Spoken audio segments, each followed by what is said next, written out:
episode of Dawson Now. We have an incredible guest, someone that has impacted my family greatly. You know, if you do something for me, I'll say thank you. You impact my kids. I'm forever indebted. And today we are welcoming into this podcast episode an interview with the 18th president of Samford University, Dr. Andy Westmoreland. Welcome in, Andy. Thank you, Scott. Great to join you. And let's just get it out of the way. I love you and your family. So end of podcast. Thank you. You, to me, I'll never forget the first time. This was back with Hunter before even Hope, when my wife and I were dropping our kids off at college. And, you know, you're battling the emotions.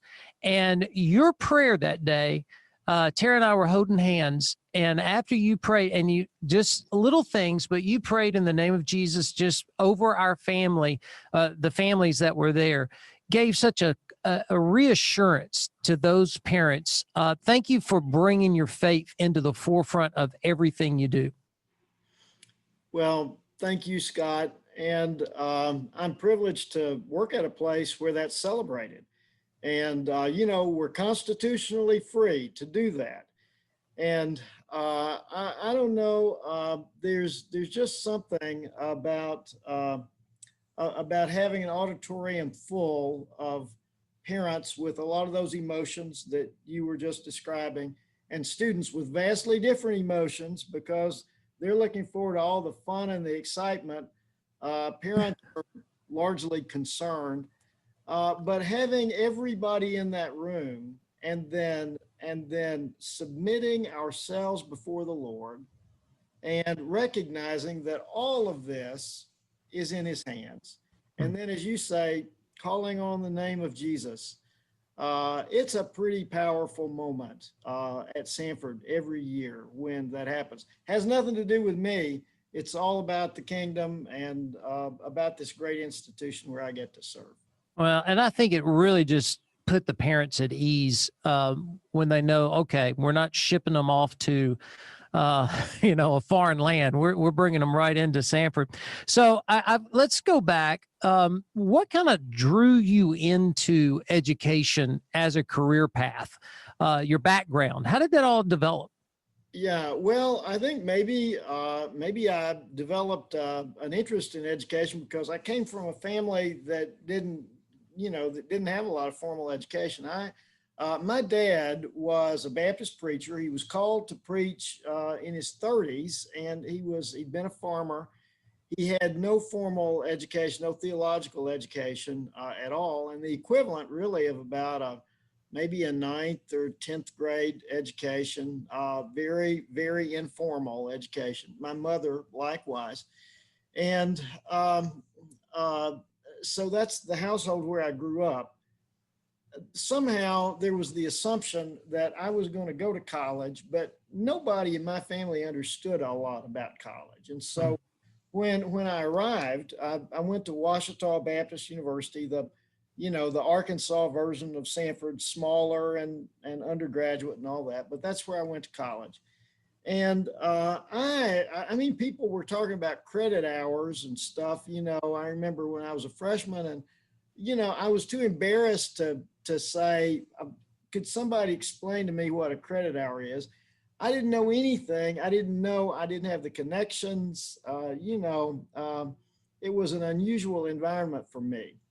But what I found people who God placed in my path there to help me understand and navigate all of that. And then one thing led to another. And Scott, I've been highly susceptible in my life to mentors who would say to me, have you ever thought about doing X? And I never thought about it, but then I'd find myself doing that. So it's through that combination of things that I developed this pathway into a career in higher ed. I wouldn't have seen it coming. I majored in political science. My master's degree is in political science, a doctorate finally in higher ed administration when I figured out, hey, I'm going to be a higher ed administrator. I didn't see any of this coming. And so the unwrapping of it has been one of those great mysteries of life. Well, something must have clicked because I'm just going to run through these real quick. Since you've been at Samford, increased enrollment by 30%, ranked third nationally and first in the state for student engagement. I mean, these are some of the accolades that, praise the Lord, but he works through people and he definitely works through you. So, and then I have to ask this because I knew you came from Wichita to Samford as president, but I, I guess I never put the dots together until right now. You were president of the place where you graduated from, your alma mater. You left home to go to a different, that must have been a struggle for you to finally find peace in the direction God wanted you to go. Yeah, it was a struggle. And look, if you get to be the president of your alma mater, I mean, that's a neat thing. And our little family was so wired into all of that. We've been there forever. I'd been on staff for 27 years, including the last 8.5 years as president. And so every relationship we had in the world, including, one of our most famous graduates, Mike Huckabee, Mm-hmm. who was on the board when I was elected president, and we stay in touch. But I was really wired into that. So when the Sanford people started calling, I wasn't interested at all. And the irony is that, and I'm not smart enough to figure this out. If you kind of keep saying no, or I guess somebody would say, hard to get, then that just makes them more interested. So the chair of the committee, co-chair Governor Brewer, kept calling me back, and finally I came over allegedly, as he said, to consult with some members of the committee. And my wife told me, "Oh, you don't know what you're doing there. That's a guise. That's a ruse." Got over here and figured out, yeah, okay, Gina was right. So I had to call her and tell her she was right, which I never liked doing. Hmm. But unplugging, yeah, that was hard. And I also felt a lot of guilt because you're leaving these people that you love and that you're connected to. But it became clear Sanford was it. That was part of God's plan.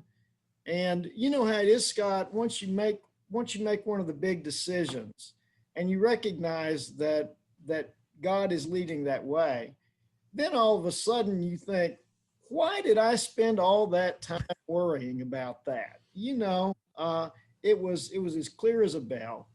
Never back, and been grateful for I've been grateful for 90% of the experiences that I've had at Sanford. I like your honesty. I think 90% is a great percentage, man. It is. It is. So It's an A at Sanford. that's, Minus at Sanford. I was like A minus. I graduated. I remember those. I was trying my best. You mentioned Gina, and so I have to kind of go into this. Academia is a family affair because she's also a doctor, but that has to, one, tell me a little bit about her doctorate, and then, if you don't mind, just bridge that and how that gives you a perspective while you're leading a university. That's a great perspective to have a wife that has also walked through those same shoes. Oh, it is. It definitely is. And she started out as a public school teacher, K through 12. She was teaching 5th and 6th grade math, when she started. And then she progressed along and got additional education, a master's and doctorate in education. And then before I became president at Washita, she was actually on faculty there and became dean of the Huckabee School of Education at Washita. And also coincidentally, one day Governor Huckabee called the house, and I said, "Oh, how you doing?" And he said, "Well, fine, but I really don't want to talk to you. I want to talk to Gina." And so he asked if she would consider serving on the State Board of Education. in Arkansas. And so she did that, and finally was elected chair of the State Board of Education in Arkansas, and oversaw a whole lot of really hard decisions during that period of time. So she's big time in the field of education. And yes, it has made a massive difference in my career to be able to go home and talk with her about situations and then to get her perspective. Now, the hard thing is that we have very much the iron sharpens iron kind of relationship where she will take me on, tackle my assumptions and make me explain and all of that. And incidentally, during COVID, when we were all in house arrest, and there was no escaping that, one day I just told her, this iron sharpens iron thing is great, but 24/7 seems a little much. But she has caused me to question all of the assumptions that I have going into decision making that need to be questioned. And it's helped me tremendously. Yeah, it is. You guys lead so well. It reflects well, not only from your marriage, but just interacting with the students. Both my kids went through Samford. I need to make that distinction, as we always do. It's Sam, not Stan. So for those of you who are listening, thinking this is Stanford University in Palo Alto, no, this is Samford in Birmingham, Alabama. Much better opportunities here. Anyway, so you've been at Samford now for 13 years? 15 years. 15 years. Time flies when you're having fun. Yeah. What have been some of the biggest changes in education over those last decade and a half? Oh, well, there are a lot. And of course, an amazing amount of change over the last year.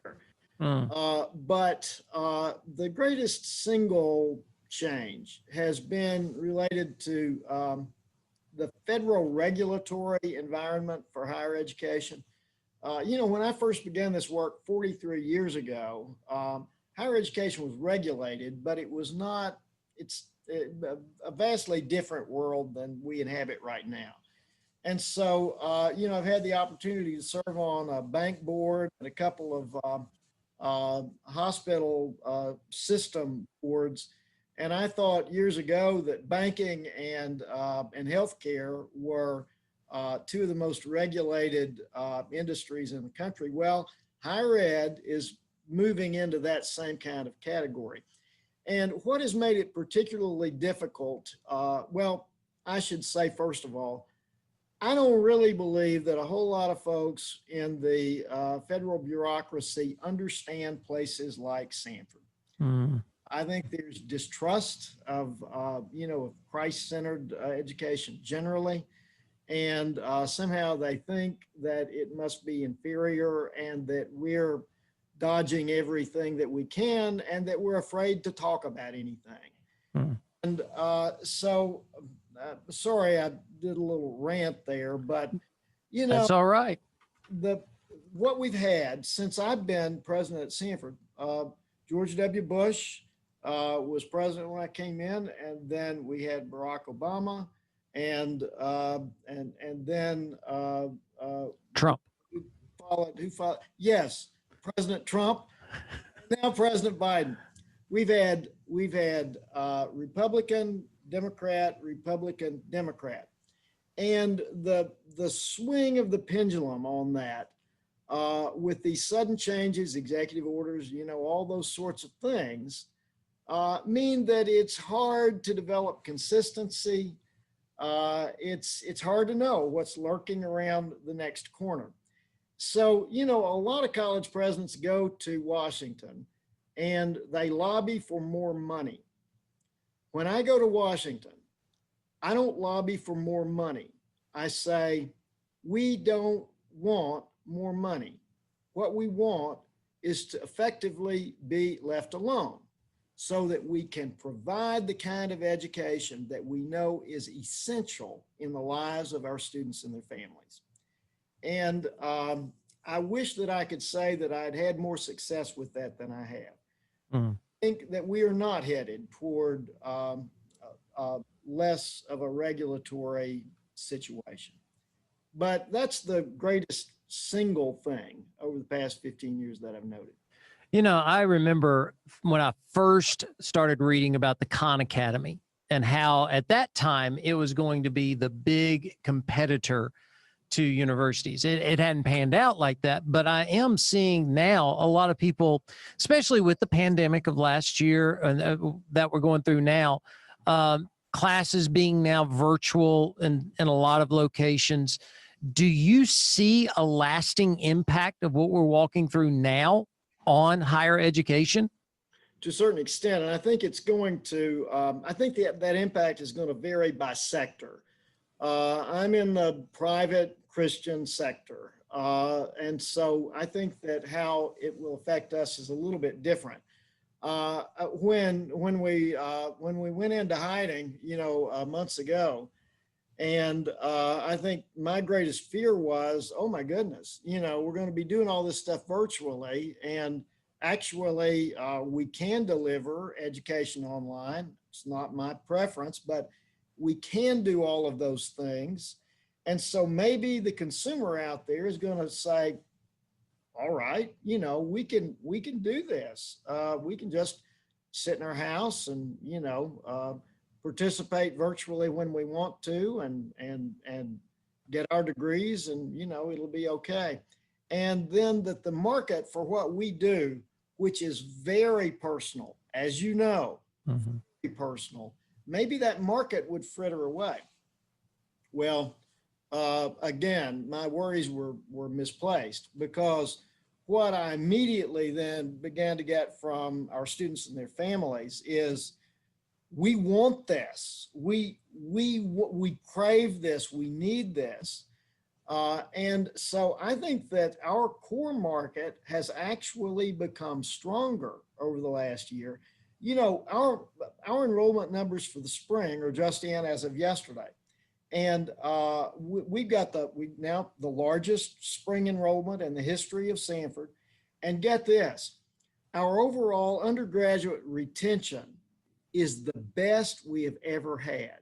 And this is while all this other stuff is going on. So, yeah, I scratch my head about that a lot, but it underscores the point that I think that for us, that the demand has even been heightened. Now in the public sector, especially at large publics, as they have now begun to understand that they can use the technology to deliver the education, I think that we may find at many large publics increasing amounts of virtual education, even for students who are living in the residence halls on campus. They'll have the campus life, they'll have all of that. But I think that the lingering effect of the virtual experience may be a little bit more pronounced at some of the other institutions, probably not so much at Sanford. Yeah. Congratulations on the enrollment numbers. Very, very, very well done. So, all right, let's kind of go back to then, as a parent is now preparing their child to enter university, college experience.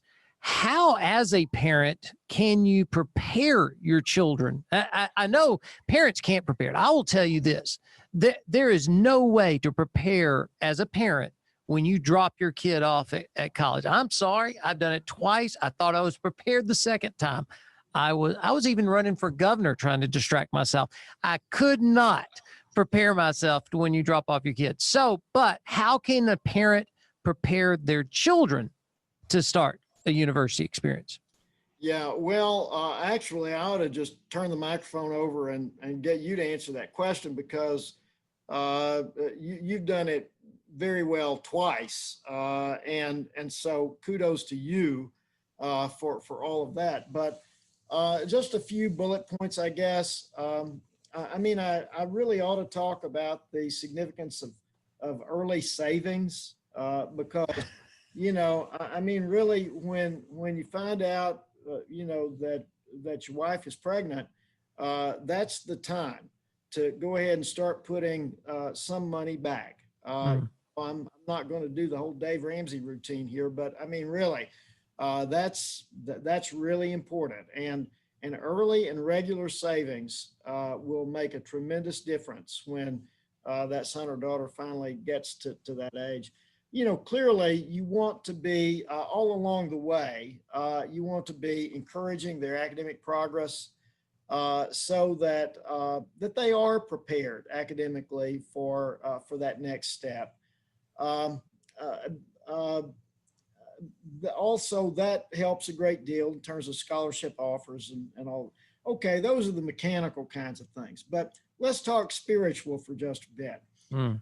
I think you don't want to have the conversations too early because, they're not thinking about all that. But at the point where the Holy Spirit kind of leads you during their senior year, you need to start having the conversations with them about the kind of world that they're entering.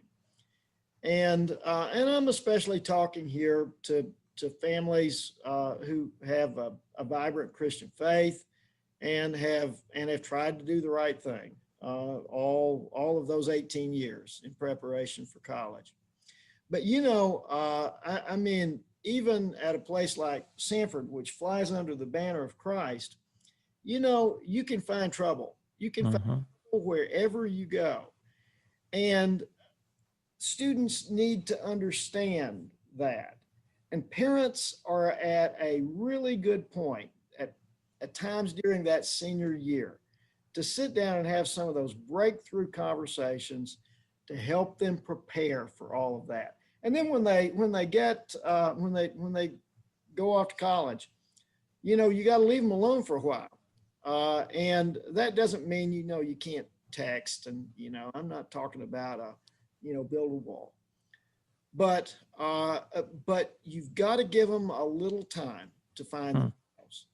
And then, as I've seen happen so many cases, and I know that you've seen it and I've seen it in my own life, then when you're having one of those conversations where they're this new adult in a college environment and they're talking about things and you're sitting there listening, you're recognizing they've entered a different phase.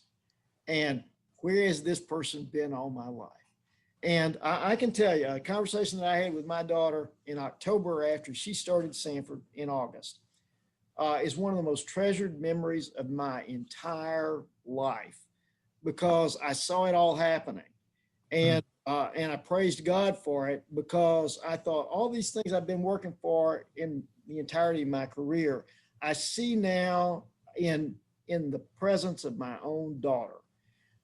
So, it's all of that. All of that's important, but nothing is more important than some spiritually oriented conversations during that senior year. Parents ought to be sensitive to that. And when the moment comes, they'll know. Yeah. For Tara and I, we very strong early on wanted our kids to have their identity in Christ, not what people say about them, because I see so many students, that's the number one struggle that they're walking through is where can I find my identity?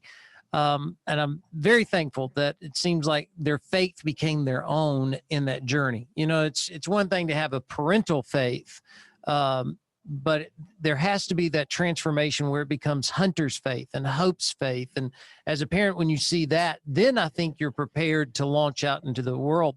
I'll never forget when, and Hope's senior year, I challenged her. I said, I want you to know I want you to meet every person on the campus of Sanford University. And I believe she's about to accomplish that. I really do. Kudos to her. Absolutely. So as you're now in your 15th year, your retirement is coming up soon, and congratulations on that. Job well done. Way to finish the race. You still have several months out, but you're 95% through that. When you leave, Andy, what is going to be some of your biggest accomplishments personally that you've seen happen? Yeah, well, there are those things. And of course I claim credit for all of it. Every single thing that's happened around, otherwise. I mean, we got teams of great people here. The enrollment growth has been good. We expanded the campus considerably with the purchase of the Southern Progress property next door, and the creation of College of Health Sciences and new programs there, and a whole lot of other new programs across campus. We've taken care of vast amounts of deferred maintenance issues. Our academic profile has improved. I think our reputational value has improved. So, I mean, those are all good things, and they've all been pointed in the right direction. But my goal coming in, and Gina and I talked about this a lot on the way in, and we felt that there was great potential for evidence of spiritual warmth emerging from the Sanford campus. And so I prayed consistently for spiritual warmth, that people would step onto the campus and get out of the car, and walk around and just feel the presence of God before anybody even said anything to them. And now you can't measure that. You can measure enrollment and money, all that stuff, but spiritual warmth, a little bit of a fuzzy goal. But quick story, 3 or 4 years ago, we had an accreditation team, I think for our interior design program that was on campus, 3 people who'd never been on campus from other universities throughout the United States. And they came to do a review of a program. And then, the president always has the exit interview where you get the news, whatever it is. Well, we got really good news. They gave us a great review, and they finished up. And so the chair of the team, a lady, kind of closed her book, and she said, could we just say one other thing to you? And I said, well, sure. And she said, when we arrived on campus the other day, we'd never been here, and we parked our car, we got out of the car, and we were walking to the building. And she said, we just all felt spiritual warmth in the place. And I said, you have no idea the significance of what you just said. Others have said it in different ways. That I don't have anything to do with that except praying for it. I don't have anything to do with that. That's a Holy Spirit thing. But perhaps for that to have been enhanced during the time that I've been here, I feel pretty good about that. Yeah. As a parent, I've graduated twice from Sanford. So I'm speaking to the place where I graduated from. And I go, it has really seen a transformation under your leadership. So thank you for that. I guess to me, let me kind of turn the corner and go back last year. The pandemic happens. Oh, let's not turn that corner. Okay. Yes. Everybody says, man, aren't you, you can't wait to 2021. I thought to myself, I don't want to get to May of 21 and go, y'all remember the good old days of 2020? I mean, that's key, man. But during that at Sanford as a leader, university president, what were some of if you don't mind sharing, what were some of your struggles last year, just knowing that you were under house arrest, your words and understandable. So you weren't able to address the students. They're scattered. They're scared.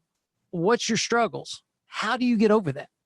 Yeah, well, we're all still recovering, I guess. But I already mentioned one concern that I had, that maybe maybe the need for what we do, or the perception of need, was going to go away. But, I guess that I would kind of collapse all this down into one little bucket here. And it is that the great challenge was, or is, that we get the confluence of so many decisions that must be made in a very short period of time. We for most of us, we kind of consider ourselves to be problem solvers. You see whatever it is, and then you work away at it and get that problem solved. And so this has been just a massive accumulation of problem solving that all has to happen at the same time, with big implications for almost all of it. And there is fatigue that sets in, burnout that sets in, for a group of people who are having to solve so many problems so quickly. And it's not, everybody's used that unprecedented word all the time, and I'm so sick of that. I've stopped using unprecedented. But it is sort of unprecedented that you do have this accumulation of problems at one time. So that has been the great overall challenge. Going into it, I remember sitting down with our leadership team on the morning that we were running for the hills. The next day we were all going to be at our homes, and so I said, "Okay, here it is." Read some scripture. We prayed. We talked through things from a spiritual standpoint, and then I said, "This is what we got to do. Number one, we do our best to keep our people safe. Number two, we do our very best to provide the best education that we can to our students. Number three, we take care the best we can of the financial needs of our employees. And number four, we guard the financial integrity of the institution." You might say number 3 and 4 ought to be reversed there, because you got to guard the integrity of the financial integrity of the institution to take care of your people. But I didn't want to do that. I said, if we put the institution first in our way of thinking, we'll keep our eye off the direct needs of our people. We got to take care of our people. And it's amazing how many times over the months that we've returned to exactly those 4 things. And I think that's important in leadership. It's some focus, having some direct focus about what the priorities are, helps everybody to know kind of then what they need to do. Yes. And for those, I think we've talked about it on the podcast before, but my daughter's is serving as your SGA president this year. And she's told me, she said, "Dad, what a resume builder this year. I knew I was going to be president, but I've had to walk through a pandemic, social unrest. Then we had the political election. Then, and she said, to top it all off, I've got the retiring of the president of the university." She's on the search committee to name the next president. She's going to go to Washington, D.C. and be totally fine, I'm sure. But you mentioned leadership. Then you went to your priorities. For those who may, they call me an evangelist, and people really don't even know what that is. They don't know what I do, and they don't know my priorities. I would suspect that's a little bit like a university president. You're called a university president, but everybody's going, well, what are the priorities of a university president? Yeah, well, is this like a 4-hour podcast? Because we're wading into deep water on that. The people look they see university presidents at public events, and so they think, well, that's what a university president does. They stand up and pontificate about, whatever it is. And, ha, ha, ha. And, you do that. That's part of it.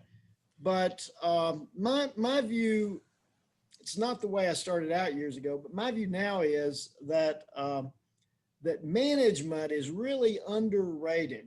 Management is where it happens, and it's in hiring, and it's in debugging programs, and it's in all of that stuff. And so I think the good college president is really focused on a whole lot of good management practices. Mm. And then all this other stuff is nice to have, where you can glad hand at receptions and, and raise money and make speeches and I don't know, do TikTok videos, whatever it is. That's a story for another day. Right, Scott? It will be in the show notes of this podcast episode. Your one and what you told me, your last ever TikTok video, Dr. Westmoreland doing a TikTok. That's that. And I think your daughter was anointed to encourage me to do that TikTok video, by the way. Well, I will say what she constantly keeps bringing before me, and all of her friends and all of Hunter's friends, you're so beloved by the student body, which is not routine for the average university president. Here's my question to you, because I think it goes into being beloved by the students. How have you been able to keep your sense of humor? You've walked through some tough stuff and you still are smiling. You're able to crack jokes. You're not a nervous wreck, unless there's some alcohol behind you or pills that I can't see. You seem to be an emotionally balanced individual. And I just go, what's your secret? I'm a sinner saved by the grace of God through relationship with Jesus Christ. I didn't make all this stuff. All this existed a long time before I arrived. There's a long future ahead. It's all in his hands. And I'm a worrier, and there are points, my ritual coming into campus in the morning, when I drive into campus, I consciously think, okay, this is the Lord's, it's not mine. I got to get it out of my hands. Mm. And then throughout the day, 3,000 or 4,000 times, I put it all back into my hands because of who I am. And then the other ritual is when I leave the campus, whenever it is in the evenings, and I go through those gates, it's a reminder to me, this is in the Lord's hands and not in mine. I got to get this out of my hands. And the other thing is that when I walk in the door of that house, I want to be the best representation of myself that I can be when I see my wife, regardless of what I've been dealing with. But if we believe that we've been redeemed, then why don't we live that way? That's great words. I don't think there's any way. Nothing to top that. There you go. I love my job, and I love where I work. Love my people, and that's all good. The rest of it, stuff happens. Yeah. Besides, and I just sense it in you, first and foremost, being a follower of Christ, a good leader, a good husband. How do you want to be remembered while your tenure at Samford's coming to a close in the near future? Probably something like, he was taller than he looked, or something like that. Put that. How's that for an epitaph? Okay. One quick story about that, by the way. My first week when I was on campus, there was a family prospective student, and mom and dad touring around late one afternoon. And so I meet him, and, they say, well, he's the new president. And this guy, the father said, looked at me, he said, I thought you'd be taller. And I said, that's funny. I thought you'd be slimmer. I think the girl did not come to Sanford. But I guess a straight answer to the question, which, I mean, it's really a good question. It's the legacy question. And seriously, if it could just be this, he was faithful. Mm. He was faithful. He was faithful in his relationships. He was faithful in his decision making. He was faithful in his stewardship. He was faithful to his calling. He was faithful to his institution, faithful to his Lord. Mm. You know, we make it so complex, especially those of us in higher education. But that's our calling, right? Mm-hmm. Faithful if we are faithful moment to moment. Then you string the moments out and they become months and years and a career and a lifetime. We all slip. We have our problems. We have our challenges. We have our setbacks. But above all, I'd just like to be remembered as perhaps being faithful. Mm. It's not a TikTok video, so you don't have to get nervous, but we are doing something on this year's episodes of the podcast, and it's just a quick 5. It's this or that. I'll get 5 questions. I'm going to give you choices between this and that, and you just kind of choose which one, personal preference. Not saying the other one's bad. We'll be politically correct. We're just saying this is the one that you would. Oh, you are so politically correct. With a friend like Burgess, you know everything that oozes out of me is politically correct. But and just tell us the reason why. This is going to be, we're going to start out with an easy one. Android or Apple products? Apple. It's just what I have. I mean, I don't care. Apple. I understand. All right. Pepsi versus Coke. Oh, Coke. You're in the South. You got to decide Coke. Yeah. My grandfather drank Pepsis, and he'd put peanuts in them. You remember that deal? Did they do that when you were growing up? I grew up in Inslee. That was my lunch most of the days. Yeah. Well, you peanuts floating around in that Pepsi, so you got your protein. So it's all good. Okay. Next one. All right. Steak versus chicken. Chicken.